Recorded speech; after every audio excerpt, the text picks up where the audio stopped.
Sou o professor Alex Mendes, eu sou geógrafo por formação, sou economista também, e a gente vai estar junto, né, nessa parte aí de geopolítica.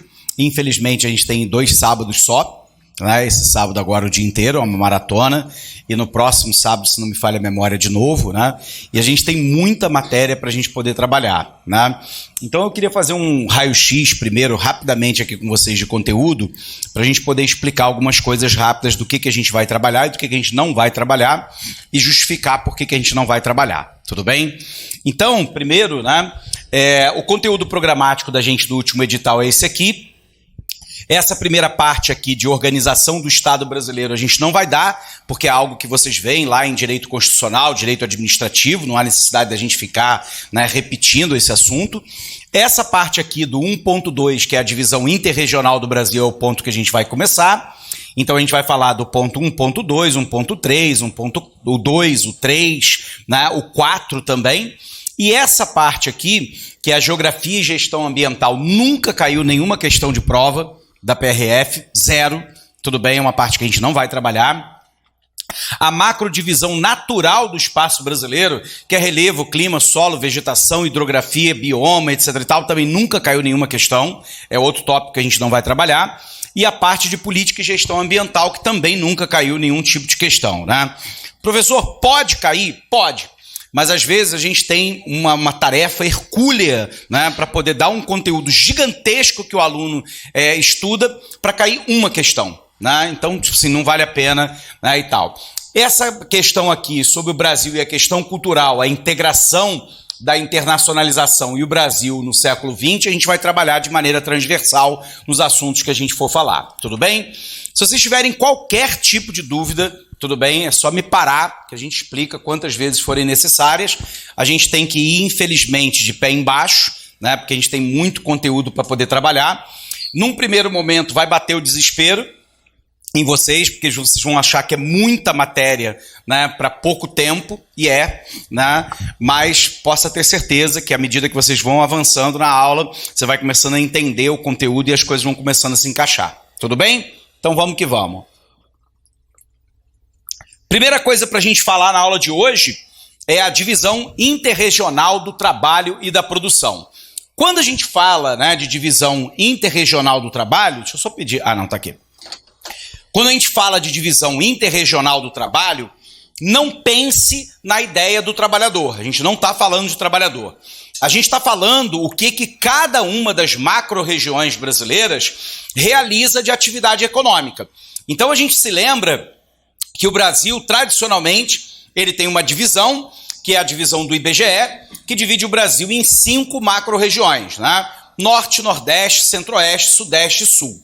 Só que a grande questão é que, às vezes, em prova, ele não cobra a classificação do IBGE. Tudo bem? Ele vai cobrar outras classificações e aí a gente tem que estar bastante atento a cada uma delas. Tudo bem? Então, a primeira questão é, o que é regionalização? Eu não vou ficar lendo o slide, tá?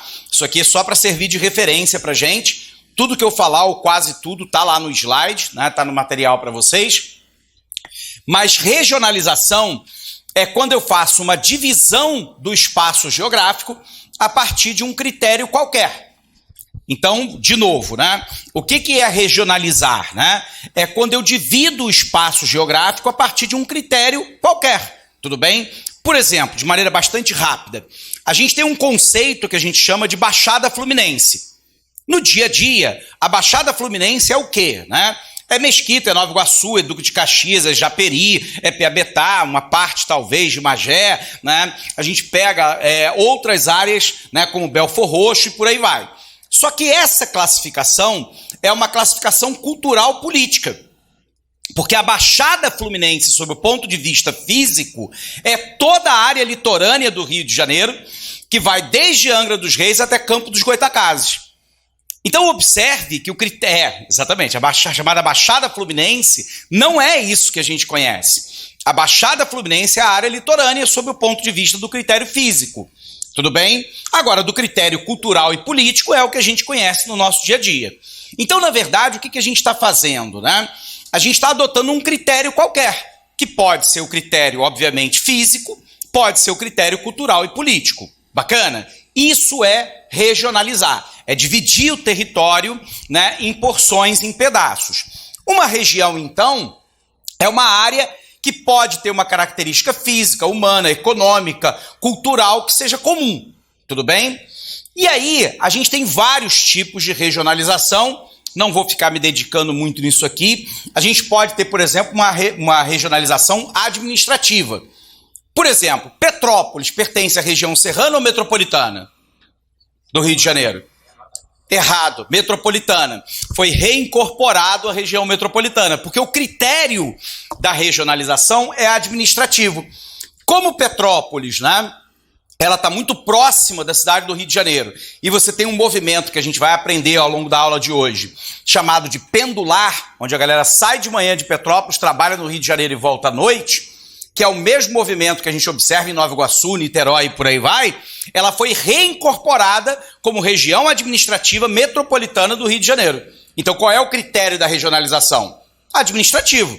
Agora, sob o ponto de vista físico, meu amigo está correto. É região serrana, Petrópolis, Teresópolis, Nova Friburgo e por aí vai. Bacana? Então, eu posso ter uma classificação administrativa, posso ter uma classificação econômica, posso ter cultural, tudo bem? Como eu posso ter uma regionalização física? Sempre que a gente falar da regionalização física, eu estou falando do quê? Relevo, clima, solo, vegetação, hidrografia. Características físicas do território. E aí, por que a regionalização ela é importante? Porque ela me permite compreender aquele espaço geográfico e quais as características e necessidades dele. Por exemplo, a necessidade de mobilidade urbana do Rio de Janeiro, região metropolitana, é muito diferente, por exemplo, daquela que eu vou encontrar em Cantagalo, Santo Antônio de Pádua ou Itaperuna. Então, quando eu regionalizo, eu consigo entender as características daquela localidade e, portanto, em tese, projetar política pública para resolver os problemas da população. Tudo bem?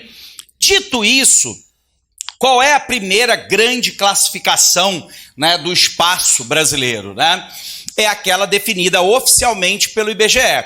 Essa é a classificação oficial do Brasil em 5 macro grandes regiões: Norte, Nordeste, Centro-Oeste, Sudeste e Sul. Lembrando, essa é a classificação oficial. Na hora da prova, como é que eu identifico, professor? Porque ela é dividida em 5 macro-regiões. Então, eu consigo saber quais são elas. Quem determina isso é o IBGE, o Instituto Brasileiro de Geografia e Estatística. Por um outro lado, ela respeita o limite territorial dos estados. O que significa dizer isso? Não tem nenhum estado que esteja em mais de uma macro-região. Então, por exemplo, região Sudeste, né? Rio de Janeiro, São Paulo, Espírito Santo e Minas Gerais. A totalidade está dentro da região Sudeste. Sul, né? Paraná, Santa Catarina e Rio Grande do Sul.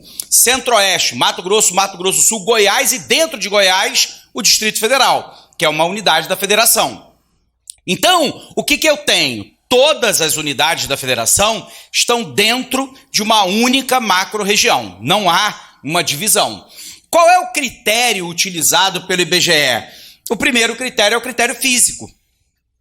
O IBGE vai analisar quais são as características de relevo, clima, solo, vegetação e hidrografia. Tudo bem? Segundo critério que ele vai utilizar, a questão cultural, social e econômica. Tudo bem? Como é que aquele território se organizou. Perfeito? E aí, essa é a regionalização oficial do território brasileiro. Só que ela não é a única e não é a que mais tem sido cobrada em prova. E aí a gente tem que estar atento. Existe uma outra classificação, que é a classificação feita, né, pelo professor Pedro Geiger e pelo professor da UFRJ, Roberto Lobato Correia, que vai dividir o Brasil em 3 grandes complexos macro-regionais. Aqui, no complexo macro-regional, não há qualquer preocupação com o limite dos estados. O que interessa saber é basicamente a característica econômica, produtiva e social. Observe que ele inverte o conceito do IBGE. O IBGE trabalha com qual conceito? Né? Primeiro, critério físico.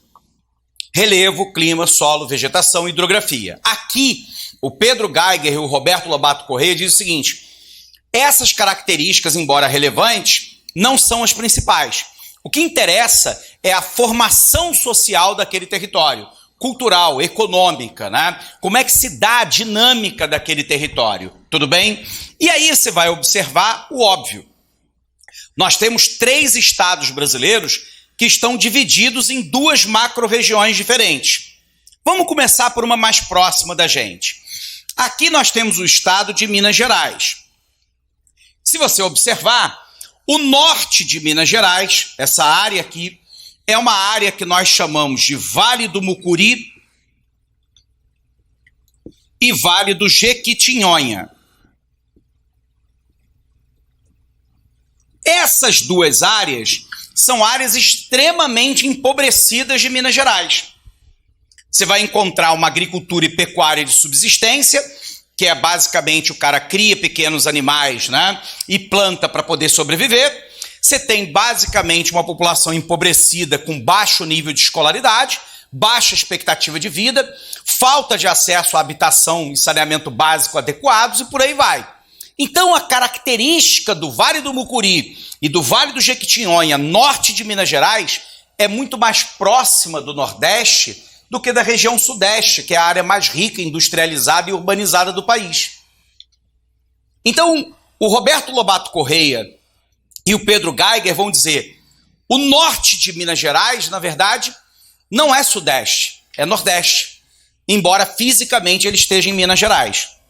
Porque quando você pensa no estado de Minas Gerais, você está pensando num dos estados mais ricos da federação. Você está falando num estado industrial, num estado urbano, num estado desenvolvido. Só que o norte de Minas Gerais, população é pobre, baixa expectativa de vida, agricultura basicamente agrária, né, com debilidade total, né, de saneamento básico, habitação, etc. e tal. Então é uma característica muito mais do Nordeste empobrecido do que do Sudeste. Tudo bem? Então o que eu tenho, né? A porção centro-sul de Minas Gerais vai ficar na região Sudeste. A porção, né, centro-norte de Minas Gerais vai ficar no Nordeste. Tudo bem? Aí vamos para o outro lado, tá? Eu pego lá o estado do Mato Grosso. Mato Grosso, na classificação do IBGE, é a região, né, centro-oeste. Porém, observe que o norte do Mato Grosso, ele já tem características muito maiores de Amazônia.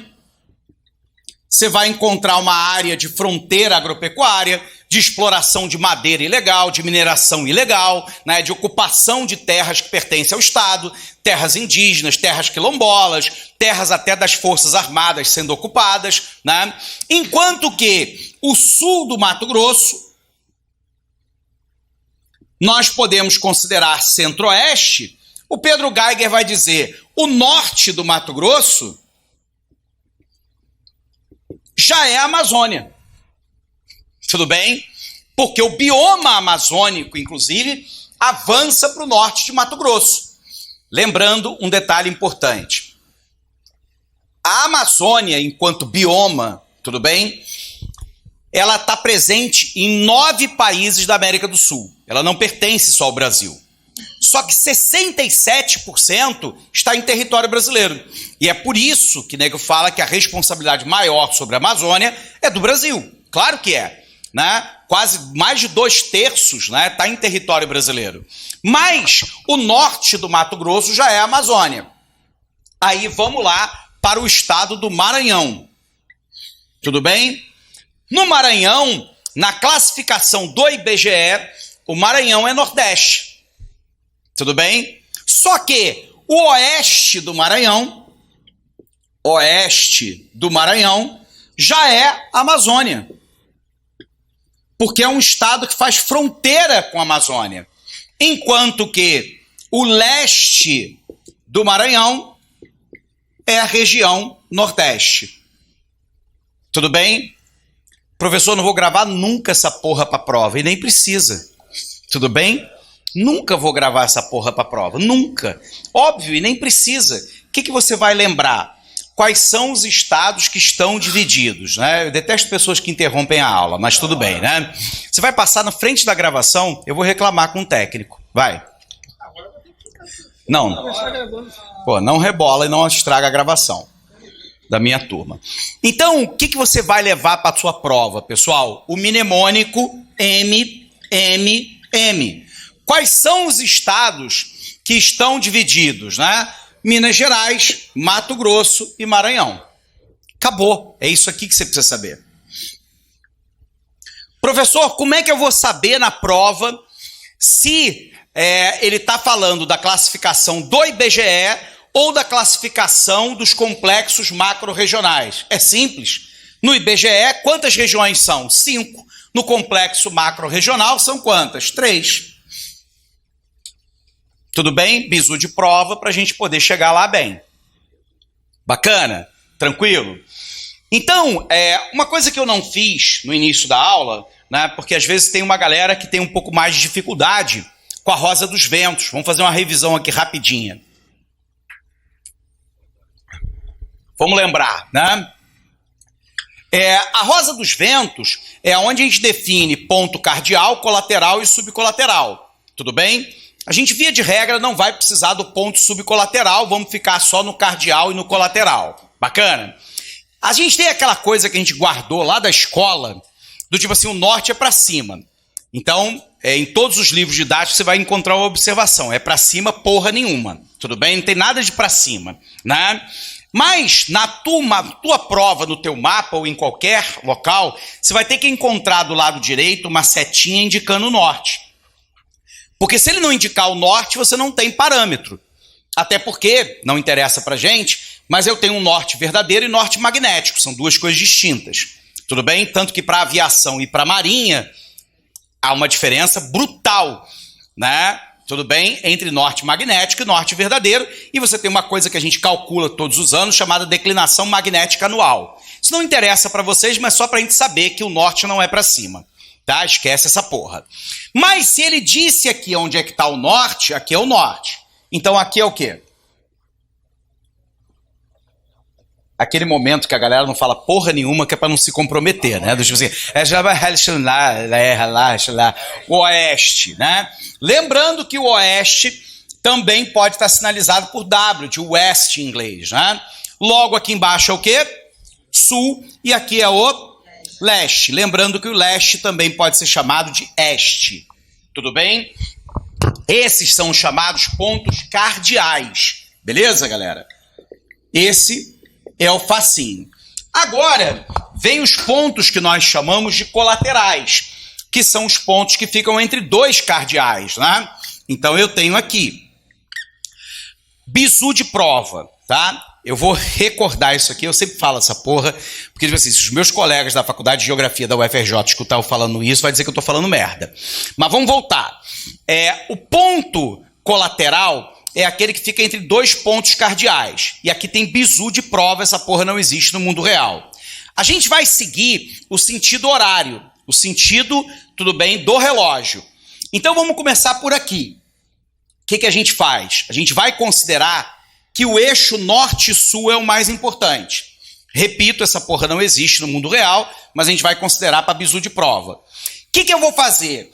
Entre o norte e o leste, eu pego a primeira letra do mais importante e a primeira letra do subsequente. Quem é esse aqui? Nordeste. Entre o leste e o sul, quem é mais importante? O sul, lembra? Eixo norte-sul é o mais importante. O sul. Eu pego a primeira letra e a primeira do subsequente. Quem é esse aqui? Sudeste. Entre o sul e o oeste, quem é o mais importante? Sul. Pego a primeira letra, pego o O. Sudoeste. Entre o oeste e o norte, quem é o mais importante?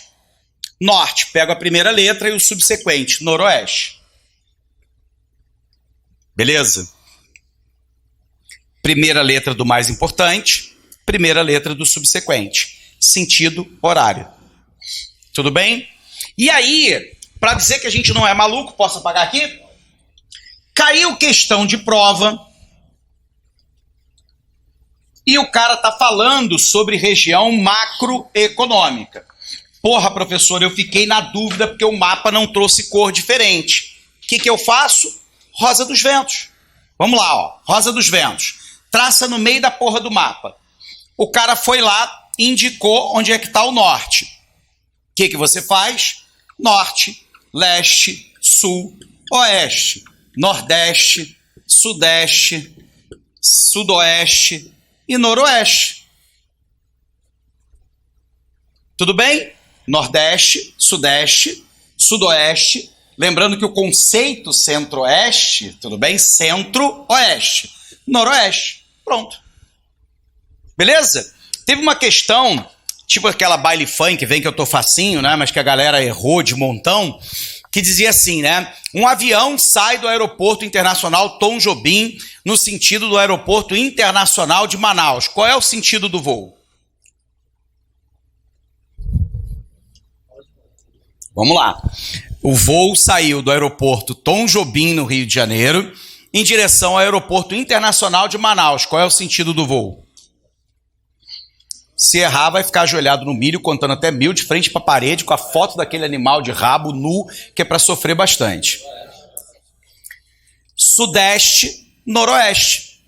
Sudeste, Rio de Janeiro, Tom Jobim, em direção a Manaus, noroeste. Beleza? Não dá para errar esse tipo de questão de prova, né? Essa é aquela do tipo assim, vai filho, né? Faz essa porra desse ponto aí, né? Faz essa porra desse ponto aí, né? Tudo bem? Beleza? Tranquilo? Posso apagar lá? Então vamos que vamos. A grande questão, pessoal, né? É que o Brasil, para nossa alegria e felicidade, mas complica um pouquinho para nossa prova, ele teve, infelizmente falecido, né? Um dos maiores geógrafos do mundo, tudo bem? Que vai fazer uma outra classificação. Esse cara cai muito em prova. É o professor Milton Santos, né? Ele era professor da USP, né, de São Paulo. É considerado um dos maiores geógrafos do mundo, tudo bem? Deu aula em Sorbonne, em Paris, né? Negro, eu acho que isso é muito relevante, né? Porque a gente tem que aprender a valorizar tudo aquilo que a gente tem de bom, né? E aí, ele com a professora Maria Laura Silveira, ele vai fazer uma outra divisão que ele chama de 4 Brasis. A gente não se dá muito conta, pessoal, né?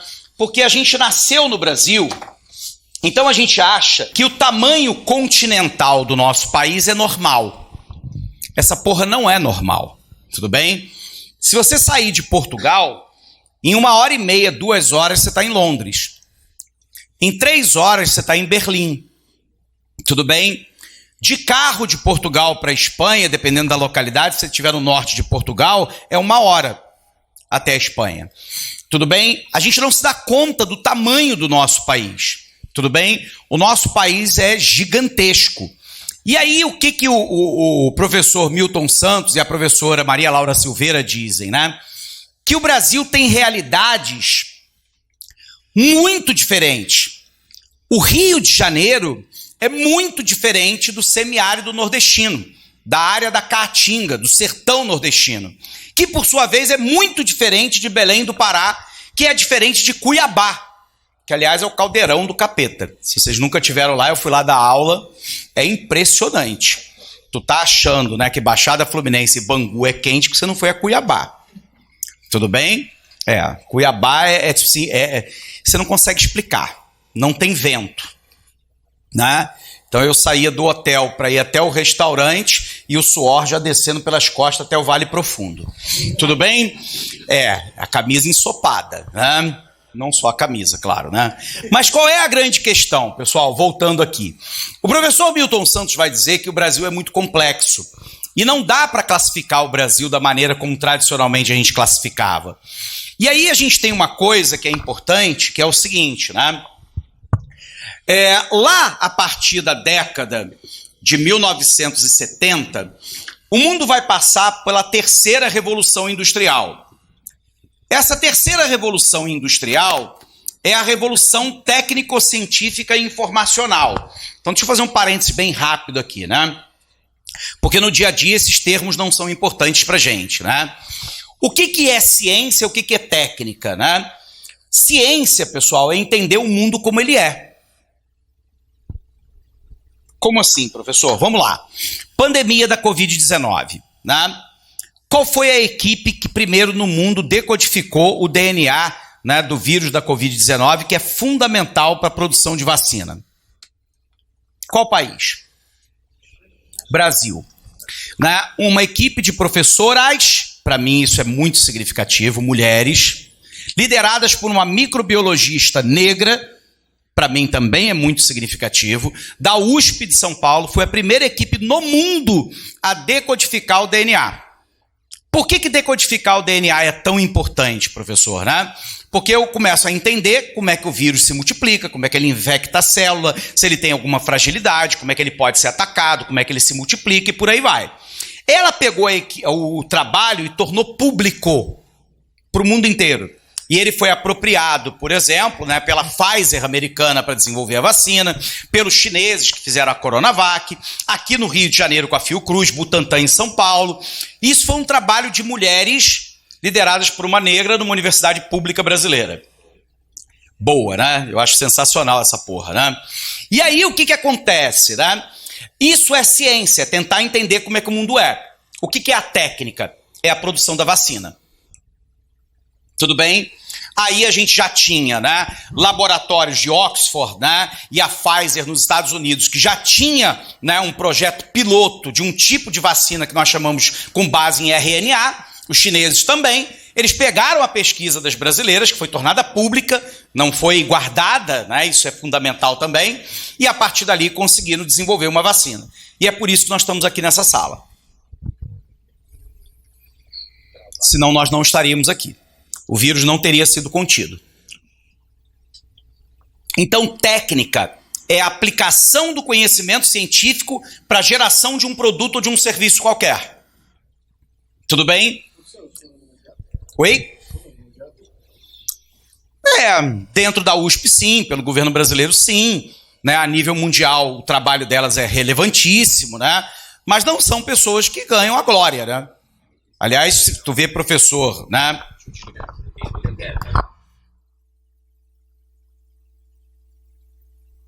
Né? Voltando para o ponto, né? O ponto fundamental é que lá na década de 70 a gente começa a desenvolver uma revolução técnico-científica e informacional. Tudo bem? Nanotecnologia, biotecnologia, robótica, espacial, nuclear, né? E por aí vai. E aí o professor Milton Santos vai dizer o seguinte, olha só, o mundo vai começar a se diferenciar pela maior ou menor adequação a esse meio técnico, científico e informacional. Tudo bem? E aí ele vai dizer que o Brasil, na verdade, está dividido em quatro Brasis. Tudo bem? E ele vai dizer que eu tenho lá a Amazônia, o Centro-Oeste, o Nordeste e uma área que ele chama de área concentrada. Concentrada por quê? Porque concentra a maior parte do desenvolvimento técnico, científico e informacional. Vamos para a dobradinha? Melhor universidade brasileira, Universidade de São Paulo, a USP. Segunda melhor, o FRJ. Instituto Tecnológico de Aeronáutica, São Paulo. Instituto Militar de Engenharia, Rio de Janeiro. Butantan, São Paulo. Fiocruz, Rio de Janeiro, né? Em São Paulo, Instituto Tecnológico de Aeronáutica, no Rio de Janeiro. Instituto de Matemática Pura e Aplicada. Fica na porra do ping-pong.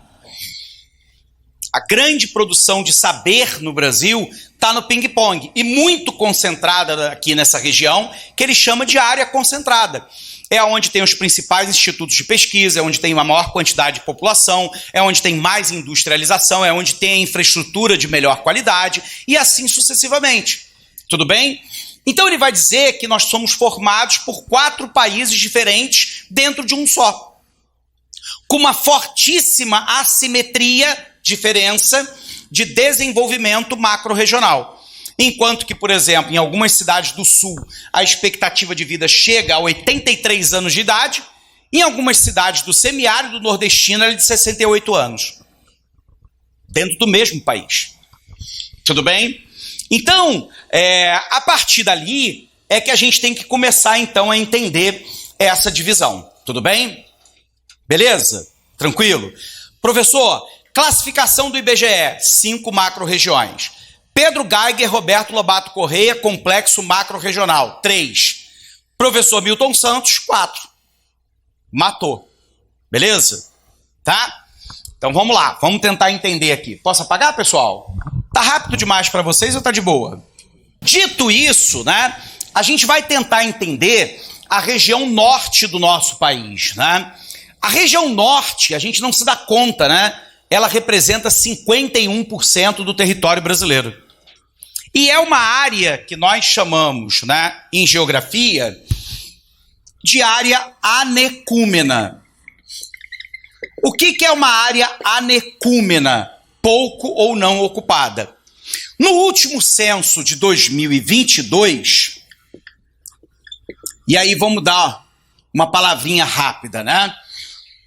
Por que o censo é importante? Ele não é importante para contar as pessoas. Contar as pessoas é só a base. O que o censo faz é entender como é que o Brasil se distribui. Qual é a renda per capita, quantas pessoas moram na família, qual é o tipo de casa, se tem acesso a saneamento básico, se tem acesso à água potável, se a moradia é própria ou não, qual é a renda de cada um dos indivíduos, se tem gente desempregada, se está no mercado formal, informal, qual é o nível de escolaridade das pessoas que habitam aquela casa e assim sucessivamente. Porque se eu não conhecer a realidade, como é que eu planejo política pública? É impossível. Então o censo é fundamental. Ele deveria ter sido realizado em 2020, porque o censo é decenal, de 10 em 10 anos. Tudo bem? O problema é que em 2020 a gente estava no meio da pandemia. Era impossível. No ano de 2021 ele deveria ser realizado. O governo Bolsonaro alegou que não tinha previsão orçamentária na lei orçamentária anual. E não foi. Em 2022, o Supremo Tribunal Federal bateu o martelo. Se vira, porque o censo tem que sair. E aí o governo foi lá e iniciou, né, o censo e os resultados estão sendo publicados, né, ao longo dos anos para poder orientar a política pública. Tudo bem? E aí, o que acontece? A área, né, do norte do país, ela tem uma densidade demográfica. O que é densidade demográfica, né? A palavra demo significa povo, daí democracia, cracia poder, né? Poder do povo, né? Então, densidade demográfica é a quantidade de habitantes por quilômetro quadrado. No censo de 2002, 6,8 habitantes por quilômetro quadrado na região norte.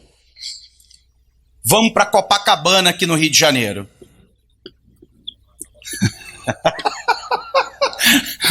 E a galera andando rápido em Copacabana, né? Então, Copacabana, 600 habitantes por quilômetro quadrado. A pergunta é, como é que é possível você ter 600 habitantes por quilômetro quadrado? Verticalização, prédio. Tudo bem? Então, o que acontece? A Amazônia brasileira, composta lá em grande parte pela região norte, é uma imensa área anecúmena, pouco ou não ocupada. Metade do Brasil é não ocupado. Tudo bem? É uma imensa área, de uma riqueza absurda, né, que a gente vai conversar aqui hoje. Primeira questão, a economia é baseada no extrativismo mineral. A gente tem muita produção de bauxita, que é a base para a produção de alumínio. Em menor escala, a gente tem petróleo e gás, pouca gente sabe disso, né? Na Amazônia, no norte de Manaus, você tem exploração, né, de petróleo e gás. Agora o Brasil fez uma puta de uma descoberta, que é o pré-sal próximo de Roraima, na chamada margem equatorial. Isso. Essa área da margem equatorial, ela pode ser tão importante quanto o pré-sal, que a gente vai falar um pouquinho dele depois, entre o Rio de Janeiro, né, São Paulo e Espírito Santo. Só para você ter uma ideia. O pré-sal é uma camada de petróleo e petróleo ou gás encontrado a 5 a 7 mil metros da lâmina d'água. Então você tem a superfície da água, 7 quilômetros para baixo, no assoalho oceânico, você tem uma espessa camada de sal, perfurando ela, você chega numa bacia sedimentar que pode ter petróleo e gás. Só o que já foi mensurado e explorado pela Petrobras, o Brasil dobrou a reserva. Tudo bem?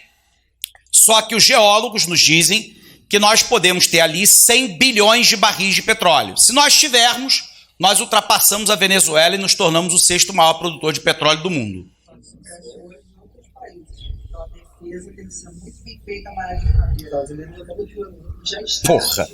Porra. Tu acha que o Trump quer defender Bolsonaro? Você tem essa ideia na tua cabeça, né? Tu tá de sacanagem, né? Tu tá de sacanagem. Não é teoria da conspiração. Eu quero te lembrar que no Wikileaks, vamos lembrar o que foi o Wikileaks, né? Você tem, né, um cara que estava dentro da NSA, da Agência Nacional de Segurança Americana, que vazou documentos para o Wikileaks. Nesses documentos ficou provado, né, que a NSA, né, a Agência Nacional de Segurança Americana, conseguiu romper a caixa de e-mail do presidente da Petrobras, da presidente Dilma e do presidente do Congresso Nacional Brasileiro. Com qual objetivo? Explorar a economia do país. Óbvio. Você acha que, por exemplo, sem me alongar, o Trump está preocupado com a questão do narcotráfico na Venezuela e com o Nicolás Maduro? Tu tá de sacanagem, né? Se tu acha essa porra, pelo amor de Deus, né? Vamos voltar aos livros, né? A Venezuela faz parte da OPEP, a Organização dos Países Exportadores de Petróleo. Ela é a 6ª maior produtora de petróleo do mundo. Esse é o ponto. A questão não é democracia, porque se fosse democracia, os Estados Unidos não comercializavam com a Arábia Saudita, que é uma ditadura hereditária, tudo bem? Há décadas comandando a Arábia Saudita, que matou o jornalista, né, Jamal Khashoggi, que fazia críticas ao governo da Arábia Saudita. Ele foi na Turquia, na embaixada da Turquia, pegar um documento da sua separação para poder se casar de novo na Europa, e ele foi picado dentro da embaixada e retirado de lá em isopor. Sabe o que os Estados Unidos disseram sobre o assunto? Que a Arábia Saudita estava verificando o ocorrido. Vamos voltar para cá. Então, a base da Amazônia brasileira é o extrativismo mineral. Então, a gente vai encontrar petróleo e gás no norte de Manaus. A gente tem a base agora, né, equatorial, que a Petrobras ganhou autorização, né, para poder iniciar o processo de exploração. Tudo bem? A gente tem cobre nessa região e a gente tem lá uma das mais importantes, uma das maiores jazidas de minério de ferro do mundo, que é a Serra de Carajás. E nióbio, dentre outros. Só para você entender a importância da Serra de Carajás, se nós continuarmos a retirar minério de ferro na velocidade atual de Carajás, nem mais nem menos, tem minério de ferro ali para mais de 200 anos. Tudo bem?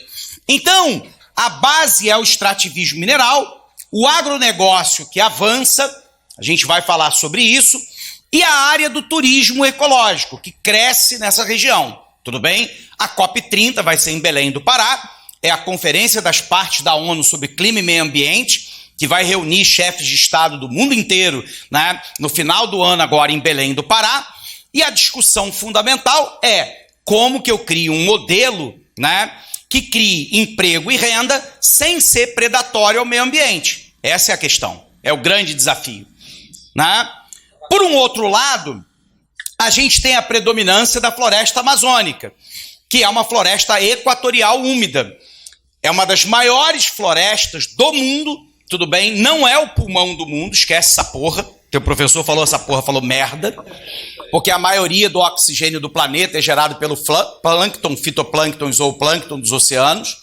A questão não é o oxigênio, a questão é a biodiversidade, o controle térmico do planeta, e para o Brasil ela é fundamental.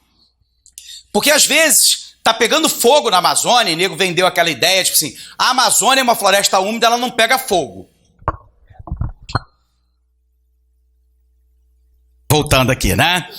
Claro que ela pega fogo, porque ela também tem uma estação seca do ano, tudo bem? Que chove muito menos, os rios diminuem a vazão absurdamente. Você tem seca na Amazônia, normal. Então qual é o ponto que é fundamental, né? A gente vai poder observar que a gente tem algo na Amazônia chamado rios voadores, tudo bem? O que são os rios voadores? A gente tem algo que a gente chama de evapotranspiração dentro do ciclo hidrológico. Então, o que eu tenho? Bem rapidamente, para a gente entender. Eu tenho a água, e só para você entender, a Amazônia tem 40% da água doce do planeta. Essa água evapora, então eu tenho um processo de evapo, e os seres vivos que consomem a água e transpiram geram o que nós chamamos de evapotranspiração. Essa evapotranspiração aumenta a umidade relativa do ar. O que é a umidade relativa do ar? A quantidade de água, H2O, na atmosfera. Quando você tem, próximo de 100%, além de você formar nuvens, você tem a precipitação, que é chuva, que reabastece a cadeia de água. Qual é o problema, É que hoje 18% da Amazônia virou saco. Já foi devastada. E se a velocidade continuar, até 2040, 40% da Amazônia terá virado pó. O raciocínio é simples. Quando eu desmato, eu diminuo a transpiração. Ao diminuir a transpiração, diminui a umidade relativa do ar, que diminui nuvem, que diminui chuva, que diminui água. Bom, mas o que isso tem a ver com a região centro-oeste, que produz grande parte dos alimentos do Brasil, e a região sudeste, que é a região mais ocupada do Brasil? É que tem os chamados rios voadores da Amazônia. Você tem a umidade da Amazônia, que por uma diferença de pressão atmosférica, não interessa pra gente, ele circula da Amazônia, passando pelo centro-oeste até chegar ao sudeste. Se você diminui a vegetação, o ciclo hidrológico diminui, a quantidade de água para o centro-oeste diminui, que é a área de maior produção alimentar do Brasil hoje, e diminui a quantidade de chuva no sudeste, que é a área de maior concentração populacional. Ou seja, aquele momento que você fala, fudeu. Então, preservar a Amazônia não é cuidar só da biodiversidade da Amazônia, é garantir a sustentabilidade de vida do país como um todo e do planeta. Não é papo de eco chato. Voltando para cá, você tem a predominância da floresta amazônica, você tem um histórico de ocupação de povos indígenas. E aí, às vezes, a galera fala assim, eu vejo isso muito. É muita terra para pouco índio. Eu quero lembrar que, historicamente, o território é deles. Isso é respeitado atualmente? Porra nenhuma. Originalmente, o território todo é deles. Vamos lá. A Argentina pede um pedaço do Brasil. Tudo bem para vocês? Pô, vai tomar no cu, argentino, filho da puta, Agora a gente acha que pode tomar todas as terras dos indígenas e eles têm que se contentar com aquilo que a gente reserva para eles. Então você tem imensas reservas, é importante lembrar que toda a terra indígena, se protegida pela Polícia Federal e Forças Armadas e garantida, ela é uma área fundamental de preservação ambiental. Toda a terra indígena, área quilombola, delimitada, homologada e protegida, viram áreas de proteção ambiental. Sim, tanto que há um projeto, que já vem de muito tempo, desde a década de 90, que é aumentar a presença policial e militar na Amazônia. A gente teve um concurso em 2007 da PRF, que todo mundo foi lotado no norte do Mato Grosso ou Amazônia. Todo mundo, todo o efetivo do concurso. Foi um concurso regional. Não, é a regularização da grilagem que você está falando, Porque há uma diferença fundamental, a gente vai falar disso mais tarde. Então, qual é a grande jogada, existe uma diferença entre poceiro e grileiro. O poceiro é aquele que ocupa a terra devoluta, que pertence ao Estado ou que não tem dono definido, em luta por uma reforma agrária, que o Brasil nunca realizou. Ao contrário, por exemplo, dos Estados Unidos, comunista, que realizou a reforma agrária. Por um outro lado, o que é o grileiro? É aquele que invade essa terra, falsifica o título de propriedade e revende para outrem, como se ela fosse legalmente dele. E aí, qual é o problema? É que até a autoridade pública verificar que aquele documento é falsificado, que aquela terra foi invadida por um grileiro e que o cara que comprou sabia ou não sabia que a terra era grilada, porque também pode acontecer dele não saber, Eu tenho que provar que ele sabia ou não sabia. Isso vai anos. Anos. E o cara desmatou a porra toda, né? Criou benfeitoria, etc. e por aí vai. Bom, então, é uma área ocupada por população indígena, quilombola, ribeirinha, extrativista vegetal, por exemplo, né? De látex da seringueira, mas também de guaraná, de piaçava. Pouca gente sabe que a piaçava da nossa vassoura é a casca de uma árvore. Você corta ela, tira a casca, ela refaz a casca. Tudo bem? Baixa densidade populacional. Tudo bem? Densidade demográfica, desafios sociais absurdos como falta de infraestrutura e acesso a serviço básico. A gente viu durante a pandemia isso, né? Acabou o oxigênio em Manaus. O que você faz? Fudeu. Porque como é que você chega em Manaus? Não tem rede ferroviária. Rede rodoviária, ela é precária porque grande parte das estradas não é asfaltado ou o asfaltado foi pro saco. Porque na Amazônia esse modal rodoviário não funciona, porque o índice pluviométrico na Amazônia chega a 6.000 milímetros por ano. Só para você comparar, em Nova Iguaçu chove na média 1.800 milímetros por ano. Isso significa 1.800 litros de água por metro quadrado ano. Tudo bem? Na Amazônia chove 3 vezes mais em determinadas áreas. Então o asfalto ele não suporta, porque a água da chuva é ligeiramente ácida. Por isso que você não pode deixar o carro no tempo. Tudo bem? Porque ele vai dar corrosão, ele vai corroer a pintura e vai dar corrosão, vai dar ferrugem, né? Por um outro lado, a queda mecânica da água da chuva sobre o asfalto é o que a gente chama, né, de erosão mecânica, ela desagrega esse asfalto. Tudo bem? Então o que acontece? O asfalto não funciona, as estradas são precárias, poucas delas asfaltadas e em condições adequadas de transibilidade. Por um outro lado, qual é a outra forma de chegar lá? De avião. Mas como é que você carrega o oxigênio dentro do avião? A FAB fez. A Força Aérea Brasileira teve que fazer, né? Teve que fazer. Porque o oxigênio acabou em Manaus, por absoluta incompetência, né, dos governos. E aí as pessoas estavam morrendo no hospital de Covid, nego desesperado, gritando, porque não tinha oxigênio. Acabou, não tem mais de onde tirar, né? E aí a Força Aérea Brasileira fez o impensável, né? Botar cilindros de oxigênio dentro de aviões cargueiros, tudo bem, e voar para a Amazônia. Se tiver vazamento, todos morrem. Explode o avião inteiro em pleno ar. Tudo bem? Voltando para cá. Desafio de infraestrutura, fronteira do capital. Essa área da Amazônia aqui, ela começa a ser explorada em larga escala. Posso apagar o quadro agora? Que eu queria explicar 2 coisas. Então vamos lá. Então, primeira questão, pessoal, né? É que a gente vai ter um evento lá na década de 1970 que vai mudar o destino do Centro-Oeste, que vai mudar o destino da Amazônia. Tudo bem? Bem rapidamente para não entrar em detalhe, tá?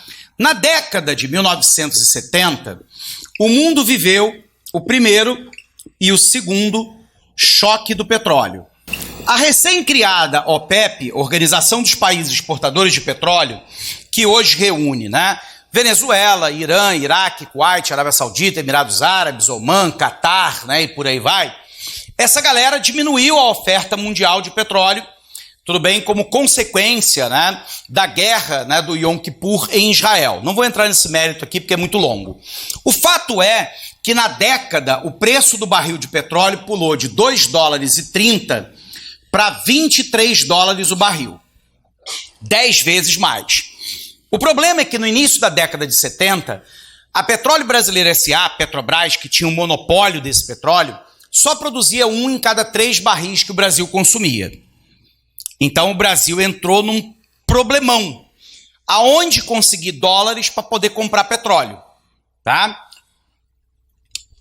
O regime militar, então, resolveu abrir uma nova fronteira agropecuária no Centro-Oeste, dentro de um modelo que a gente vai estudar aqui, chamado de agronegócio.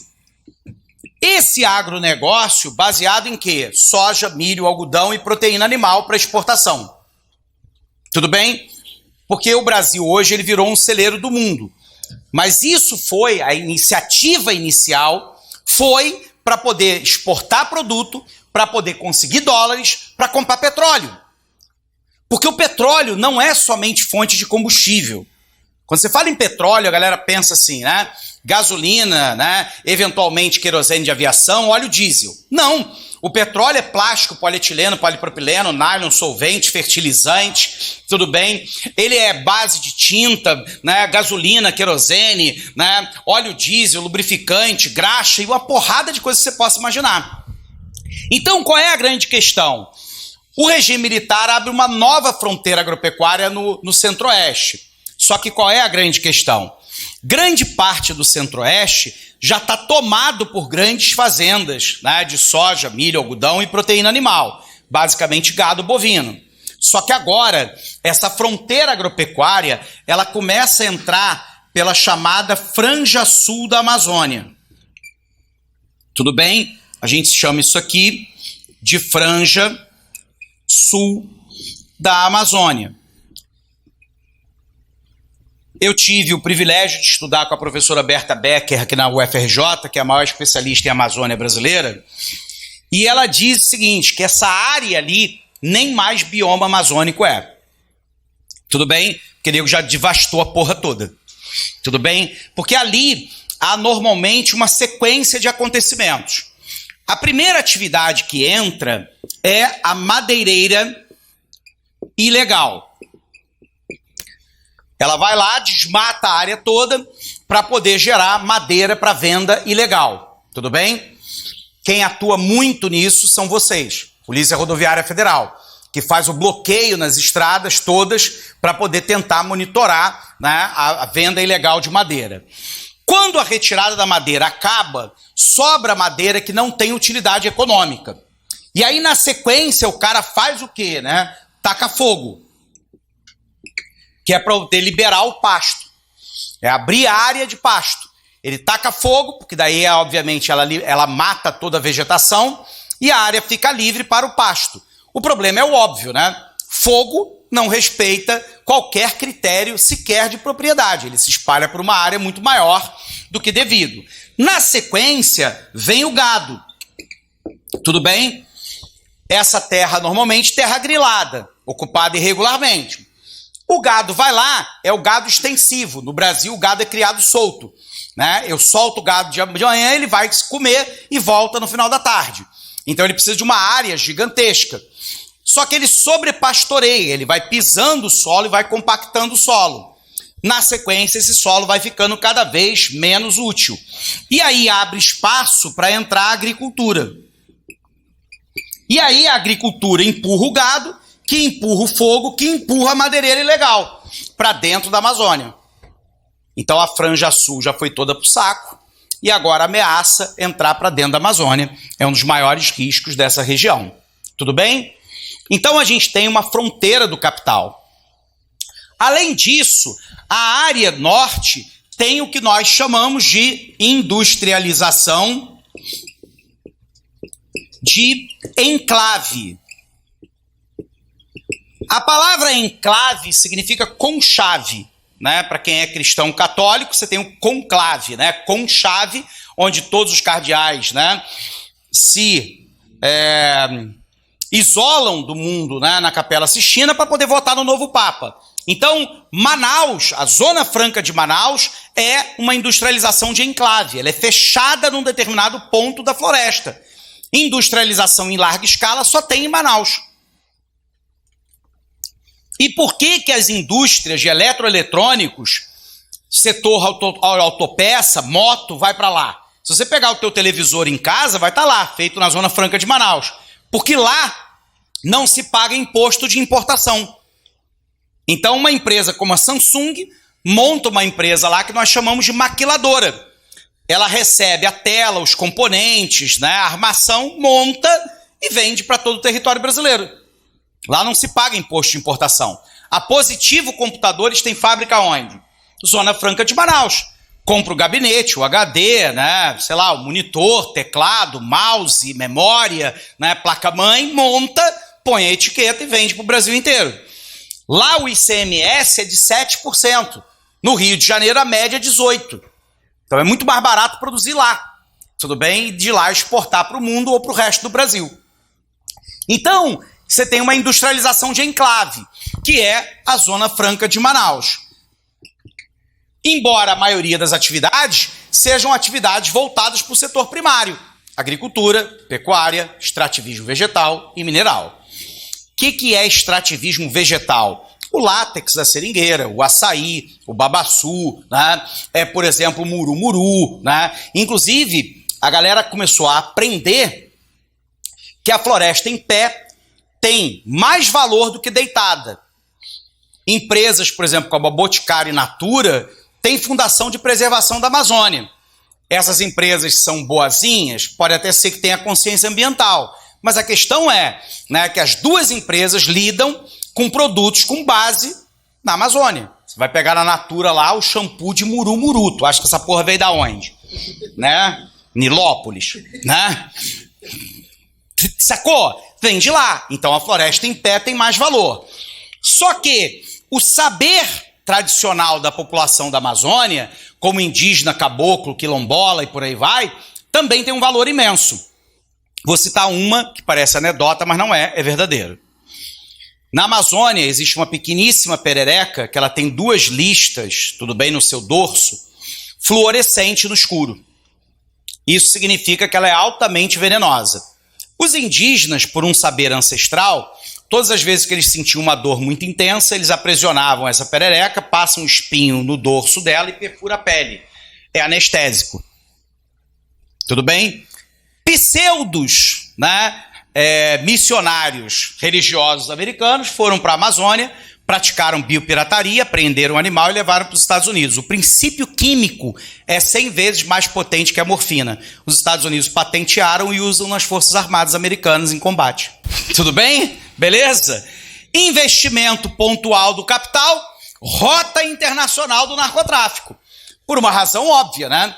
O Brasil faz fronteira com países, né, que são produtores de drogas, né?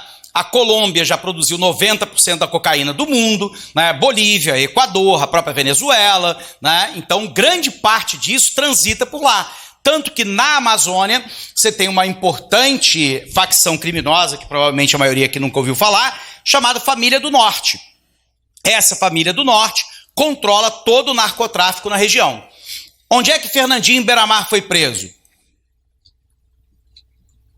Na Colômbia, negociando na época com as Forças Armadas Revolucionárias da Colômbia, que era um grupo narcoterrorista colombiano, tudo bem, para comprar cocaína direto para o Rio de Janeiro, sem passar pela Família do Norte, para não ter intermediário no preço. Foi preso pelo exército colombiano na Colômbia, dentro de um acampamento das Farc. Tudo bem? Bacana aqui? Dúvidas? Não? Então vamos que vamos. Bom, qual é a grande questão, né? Durante o regime militar, posso apagar tudo aqui, pessoal? Não perguntei, desculpa. Durante o regime militar, uma das maiores preocupações dos militares sempre foi com a questão da soberania sobre a Amazônia. É óbvio, né, que países, por exemplo, sobretudo os Estados Unidos, têm um puta interesse na Amazônia, né? Eles sabem da potencialidade da riqueza, né? Tanto que agora eles enviaram uma parte da esquadra americana para a costa da Venezuela, dizendo que eles vão combater o narcotráfico. A questão não é narcotráfico, é derrubar o regime de Maduro. Eu não estou discutindo se o Maduro é boa pessoa, porque eu acho que não é. Tudo bem? Mas o objetivo fundamental é pressionar para derrubar o regime de Maduro, que é um regime anti-americanista, e botar alguém que seja mais favorável aos Estados Unidos, do país que é o 6º maior produtor de petróleo do mundo. Esse é o ponto. Tudo bem? E eu nem acho que Maduro seja boa pessoa. Tudo bem? Para mim é um proto-ditador. Mas o ponto fundamental é que você está tentando derrubar um governo de um país para poder atender os seus interesses geopolíticos e econômicos. Absolutamente normal. Os Estados Unidos apoiou todos os regimes ditatoriais da América Latina durante a década de 50, 60, 70 e 80. Todos. E tem mais, né? A Ucrânia é rica em minerais raros, que é fundamental para a indústria espacial, de informática e de tantos outros setores. Vamos lá. Voltando para cá. Durante o regime militar criou um projeto chamado Amazônia Bipartida. Então, essa Amazônia bipartida dividia a Amazônia em 2 grandes partes. Na chamada Amazônia Ocidental, tudo bem? o projeto seria minerador. Isso porque, né, nós tínhamos um jovem geólogo brasileiro chamado Breno dos Anjos, que trabalhava para uma companhia siderúrgica americana chamada American Steel. E ele foi contratado para poder monitorar a Amazônia se lá tinha minério de ferro. Um belo dia, o helicóptero dele para na Serra de Carajás, na década de 60, e ele decifra para os Estados Unidos que ele acha que tinha encontrado uma grande reserva de minério de ferro. Essa empresa American Steel, aqui no Rio de Janeiro, na Urca, começou a fazer pedido seguido de lavra nessa região. Chamou a atenção dos militares. Por que os caras querem fazer lavra de minério de ferro em plena Amazônia? Os militares mandaram seus geólogos para lá e descobriu uma das maiores reservas do mundo. Tudo bem? A grande questão é que aqui o projeto é minerador. Eu tenho a Serra de Carajás, que, repito, se a gente continuar na velocidade atual, tem minério de ferro para mais de 200 anos. Então aqui, os militares tiveram que construir uma infraestrutura para explorar, porque você está no meio da Amazônia. Primeiro, eles construíram uma estrada de ferro, que é a estrada de ferro Carajás, que liga a Serra de Carajás até o porto de Itaqui, no Maranhão. O porto de Itaqui teve que ser criado, porque o porto de Belém é assoreado.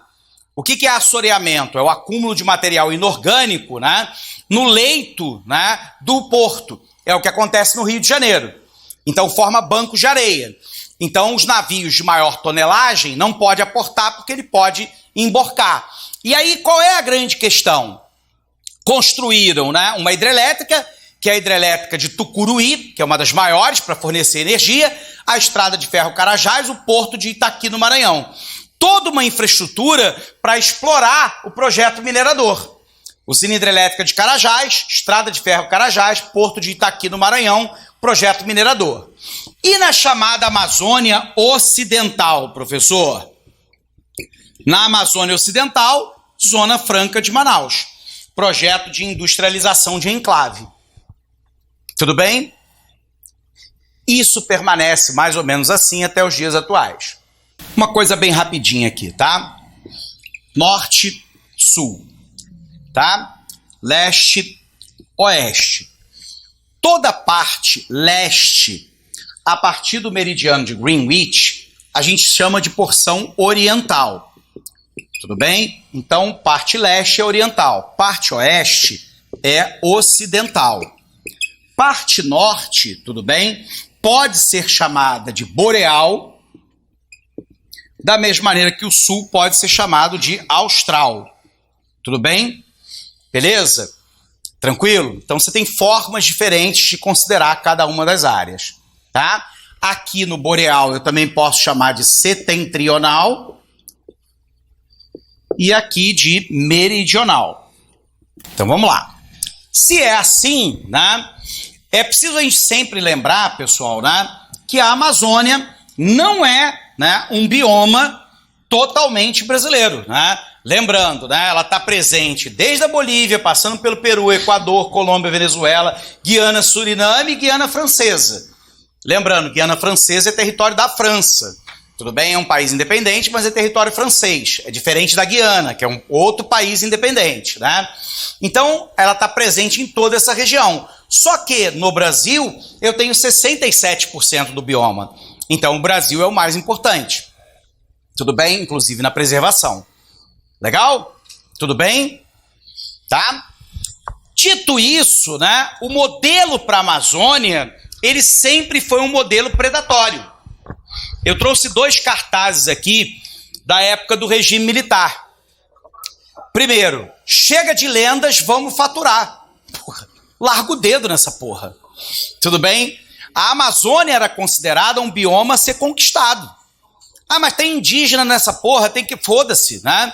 Tudo bem? Vai empurrando a galera para qualquer lugar nessa porra aí. E o modelo é de exploração predatória. Tudo bem?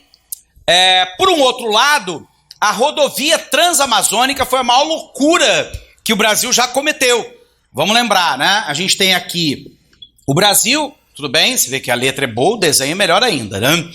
Então a ideia fundamental da transamazônica era eu cortar todo o Nordeste, passando pela Amazônia, até a porção sudoeste. Tudo bem? Perdão, noroeste. Então, a ideia era cruzar toda a Amazônia no modelo rodoviário. Nunca. Nunca. Por que você não consegue? Primeiro, porque o índice pluviométrico é muito alto, ele destrói o asfalto. No período da seca, uma poeirada da porra. No período que chove, os caminhões não conseguem passar, que é um atoleiro que só. Né? O asfalto não sobrevive a esse índice pluviométrico, grau de umidade. Essas árvores aqui, elas vão jogando, né, as raízes por debaixo da estrada e vai destruindo o asfalto. Você pode observar isso nas calçadas em Nova Iguaçu. Você tem uma árvore, a raiz vai entrando por baixo e vai estourando a calçada inteira. Você imagina isso no asfalto, né? E aí a área fica intransitável. A ferrovia daria zero. Claro. Aí que tá, amigo, né? Esse é o ponto, né? E aí vem a questão fundamental, que é a seguinte, né? Por que a gente insiste no modal rodoviário? Porque para um país de dimensões, a gente vai discutir isso, que é uma questão muito importante para a PRF, cai em prova. Já caiu, inclusive. O Brasil, ele faz a virada, começa a virada na década de 1930. Porque até a década de 30, o Brasil tinha como matriz de transporte o setor ferroviário. Tudo bem? Tanto que, né, no Rio de Janeiro, o único bonde que sobreviveu foi o de Santa Teresa Meia Boca. Mas tudo bem, a cidade inteira ela é interligada por bondes. O Brasil era interligado por ferrovia. Tudo bem? Só que na década de 30, sinal de modernidade era carro. Porque no finalzinho do século XIX, início do século XX, os Estados Unidos inventou o automóvel. E a gente adora uma novidade importada. Adora essa porra, tem tesão. Tudo bem? Tesão mesmo. Quase uma boneca inflável, né? De tanto tesão. E aí o que... Pô, falo merda, eu vou ser mandado embora dessa porra, né? Então vamos lá. O que acontece? O Brasil começa a mudar a matriz de transporte na década de 30. A primeira rodovia do Brasil asfaltada. Qual foi? BR-040 Rio-Petrópolis. Primeira rodovia asfaltada do Brasil, tudo bem, no início da década de 40, pelo governo Getúlio Vargas. Ali começa o movimento. Mas o ponto de virada vai ser no governo JK, Juscelino Kubitschek, 1956-61, quando o Brasil abandona o modal ferroviário e passa a adotar o modal rodoviário. Qual é o problema? Tudo bem, amigo? Qual é o problema do modal rodoviário, né? Todos que a gente vai estudar depois, né? É um modal caro, porque utiliza um hidrocarboneto fóssil caro como base, que é o petróleo. Gasolina cara, óleo diesel caro. É poluente, porque a queima de hidrocarboneto fóssil lança dióxido de carbono, que é o principal gás de efeito estufa. Tudo bem? Altamente poluente. Baixa capacidade de carga. Uma carreta, na melhor das hipóteses, 40, 60 toneladas. Um vagão de trem, 100 toneladas. Uma boa locomotiva, 100 vagões.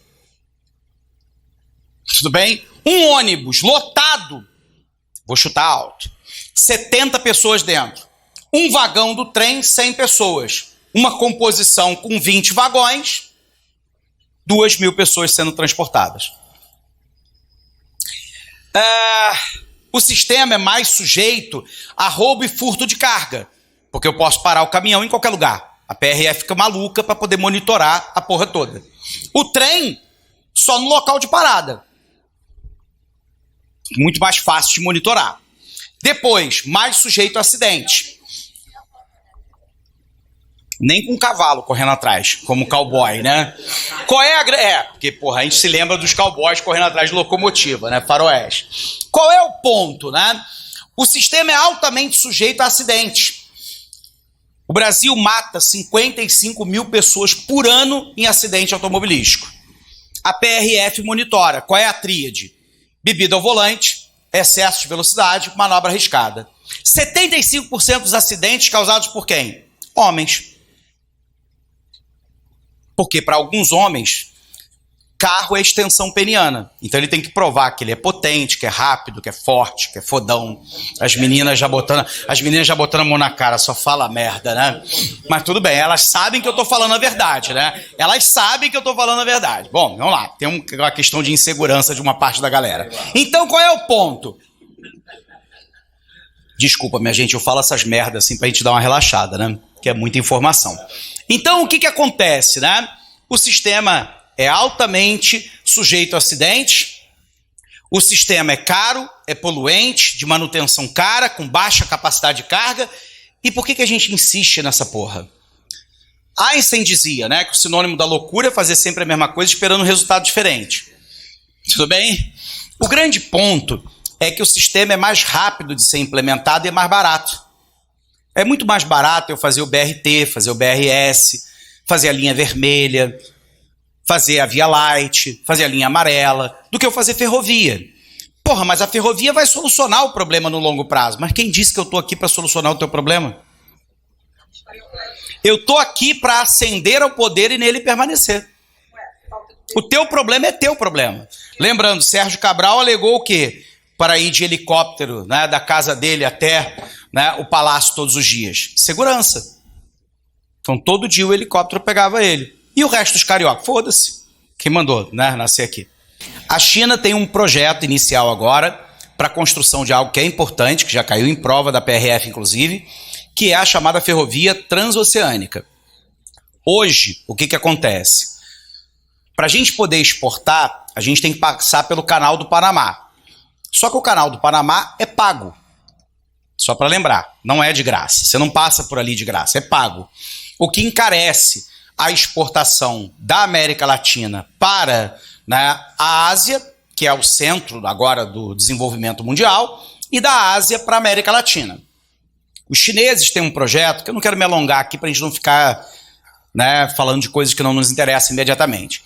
É um projeto chamado Cinturão e Rota, onde a China está investindo em várias infraestruturas no mundo inteiro para criar o que eles chamam de a nova Rota da Seda. A Rota da Seda, para lembrar, era a seda, né, chinesa que era vendida na Europa. Então, um dos investimentos é a chamada ferrovia transoceânica, que vai ligar, tudo bem, Ilhéus, tudo bem, na Bahia, até um porto no Peru, direto. Tudo bem? Isso elimina a necessidade de eu passar pelo Canal do Panamá. Serve para que o Brasil, a maior potência da América do Sul, exporte os seus produtos e outros países também via Peru. Para o Peru é sensacional, porque ele se transforma num hub, né, de importação e exportação, e ele tem saída para o Pacífico, o Brasil tem saída para o Atlântico.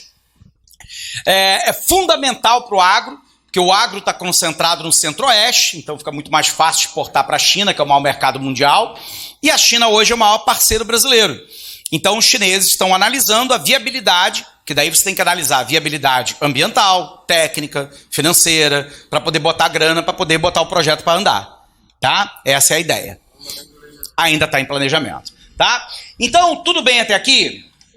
Já vou parar para o café. Aliás, vamos parar agora, né?